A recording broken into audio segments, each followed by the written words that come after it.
bisa dianggap saya orang awam nih, saya anak-anak kuliah, jangan lihat jenggotnya. Coba jelasin dong ke tim produksi ya, ke saya tim production tuh apa sih? Kenapa perlu ada sih di studio animasi? Mungkin dari Mbak Andrea dulu bisa mulai. Oke, gimana ya? Aku mau jelasin tim produksi itu sebenarnya kalau menurut aku itu adalah benar-benar gawang pertama buat satu produksi animasi ya, kita bicara tentang animasi. Misalnya gini, kayak kamu lagi kerja kelompok gitu, kamu harus bikin satu film animasi gitu. Saat kamu melakukan kerja kelompok ini kan kamu butuh sosok kayak manajer, orang yang ngatur siapa yang ngerjain ini, siapa yang ngerjain itu, terus habis itu berapa lama ngerjainnya, terus ini harus dikumpulin kapan.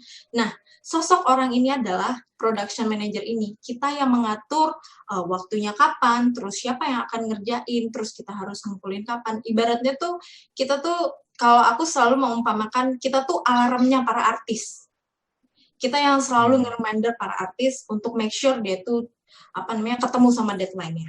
Misalnya kalau kamu sekolah atau misalnya sekarang kamu masih kuliah, terus kamu lagi ngerjain, misalnya kamu bagian aset gitu. Misalnya ini timeline-nya 1 bulan itu udah harus selesai. Kamu harus bikin satu klip animasi 1 menit misalnya kayak gitu. Terus habis dari gitu, oke, kamu bikin aset 2 hari ya. Nah, si tim orang production-nya ini itu harus make sure 2 hari kamu harus selesai. Kalau seandainya nanti ada masalah, nah ini harus didiskusikan sama tim production, apa yang jadi kendala, terus kita harus diskusi juga ke departemen yang lain.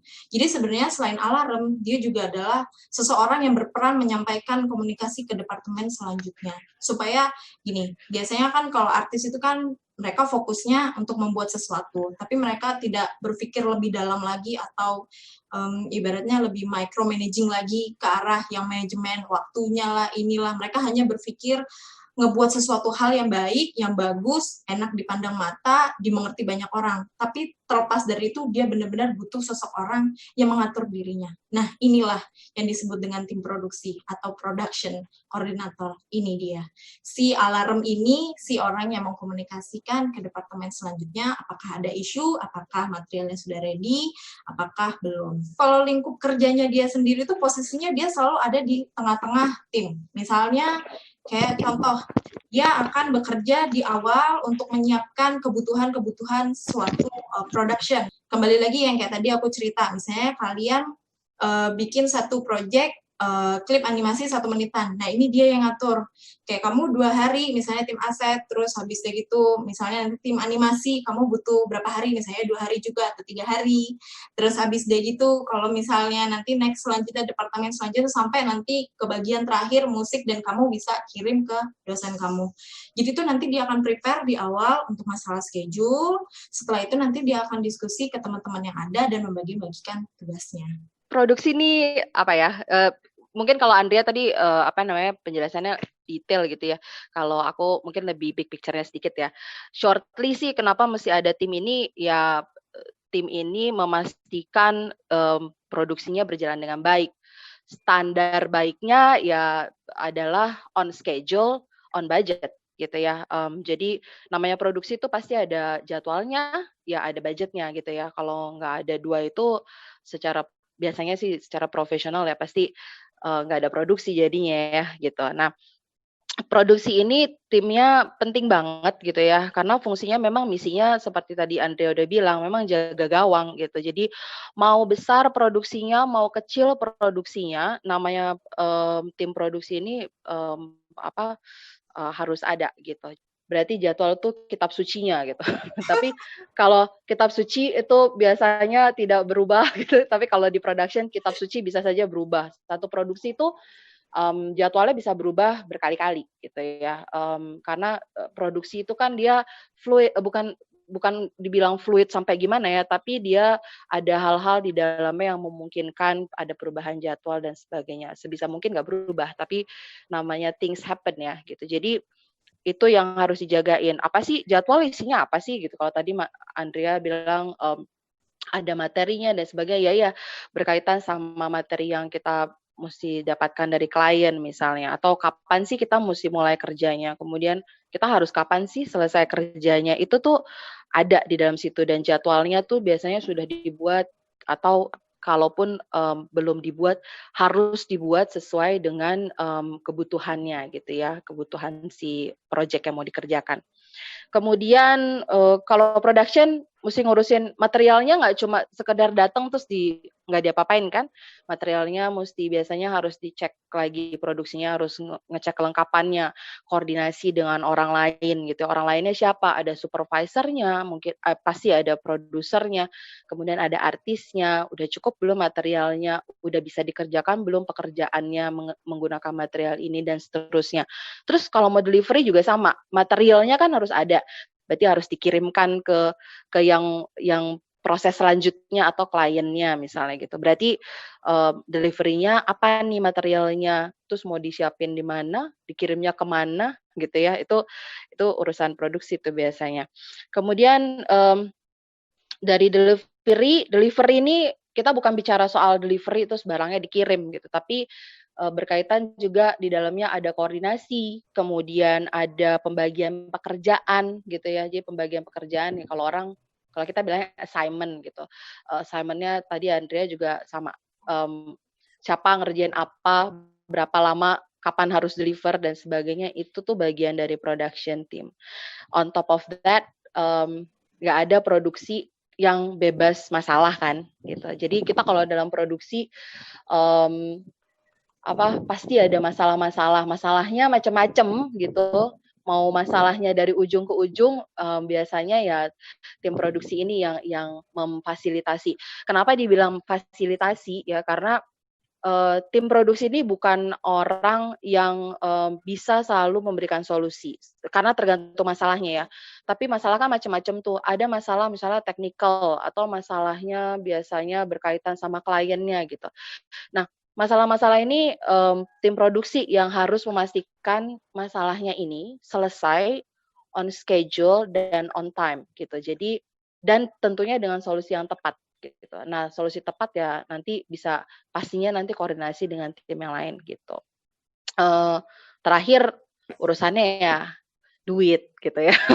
Ada, tim-tim produksi biasanya kita sebut produser gitu ya, biasanya mereka yang urusan sama budget. Lah kalau misalnya kita produksi budgetnya nggak dijaga, uangnya udah habis kan, kita nggak bisa bayar bayar, produksinya lagi. Nah itu yang juga bagian dari pekerjaan tim produksi gitu. Kita ada dalam sebuah production ini, mungkin aku recap sedikit, ada yang artisnya atau talentnya yang mengerjakan pekerjaannya, tapi kemudian ada yang tim produksi ini di sini posisinya lebih jatuh katakanlah ke manajemen dari atau manajerial dalam memproduksi pekerjaannya atau produknya itu sendiri. Karena kalau nggak digituin, kalau nggak ada si tim produksi ini, akhirnya si tim artis ini juga nggak bisa fokus di ranah yang keahlian dia gitu ya. Karena ini saya juga menganggap, saya mungkin tambahin sedikit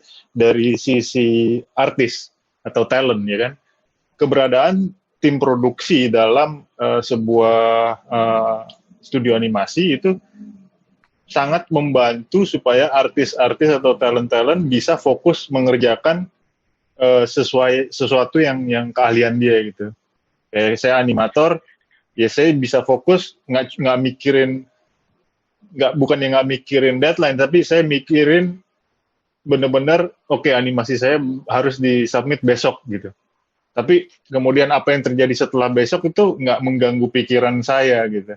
Tapi orang-orang di production ini yang udah membukakan jalan atau merapihkan jalan itu buat saya untuk saya jalan nantinya gitu. Dari artis itu memang mereka tuh ngakuin kesulitan mereka tuh adalah keinginan mereka untuk membuat sesuatu hal tuh yang benar-benar bagus versi mereka, tapi terkadang mereka itu lupa mengenai budget yang tadi sudah disebutkan sama Mbak Anin. Again, kalau kita udah mulai masuk ke animation production itu, animasi industri itu, kita bukan sekedar ego, aku mau bikin animasinya bagus, aku mau bikin sesuatu hal yang nanti dilihat orang wah, tapi kita juga memikirkan juga masalah budget gitu loh. Jadi animasi kamu harus bagus tapi sesuai dengan waktu dan sesuai dengan budget. Nah, itu sih memang yang sering-sering banget beberapa teman-teman artis itu mengutarakan hal-hal yang kayak gini. Aku kadang mikirinnya pengennya bagus gitu, pengennya lebih bagus lagi. Cuman gimana ya, kurang waktunya. Makanya biasanya teman-teman artis tuh suka bilang, boleh nggak nambah waktu lagi. Nah, ini memang kembali lagi ke schedule. Inilah fungsi si production, tim production itu adalah untuk mengarahkan, ibaratnya mengarahkan teman-teman yang di belakangnya, teman-teman artis untuk supaya tetap bisa jalan di tracknya. Gitu sih. Iya, betul. Banyak juga yang nggak tahu karena orang kan taunya kalau produksi itu kalau bikin animasi itu cuma ada storyboard artis, mungkin desainer gitu ya. Jadi yang bagian kreatifnya gitu. Sementara sebenarnya banyak banget orang-orang lain di belakang layar yang memastikan si kreativitas ini kemudian jadi satu produk gitu kan. Sebenarnya itu sih yang maksudnya salah satunya production. Kalau di kita kebetulan ada tim pipeline ya, kemudian ada yang namanya render wrangler gitu. Jadi mereka yang sebenarnya juga bikin sistemnya, make sure kebutuhan-kebutuhannya terpenuhi lah si artis-artis ini. Iya. Kalau misalnya satu production itu nggak ada si production koordinatornya, sebenarnya ada case-nya kayak gitu sih. Jadi ini pengalaman salah satu teman suamiku, itu dia punya cerita. Dia bilang dia pernah ada di satu produksi yang tapi nggak punya koordinator gitu loh. Aku sendiri aja nggak bisa bayangin sih gimana caranya kamu menentukan ini udah ready atau enggak gitu loh. Dan akhirnya bener dia cerita. Iya, akhirnya kita ngikutin darah murni artis, mereka bilang tuh kayak gitu. Kalau memang belum bagus, lanjutin aja dulu gitu. And then akhirnya over budget, yang akhirnya bikin kemungkinan besar pasti akan over budget lah kalau nggak ada. Udah over budget nanti nggak delivery nggak dapet duit deh loh.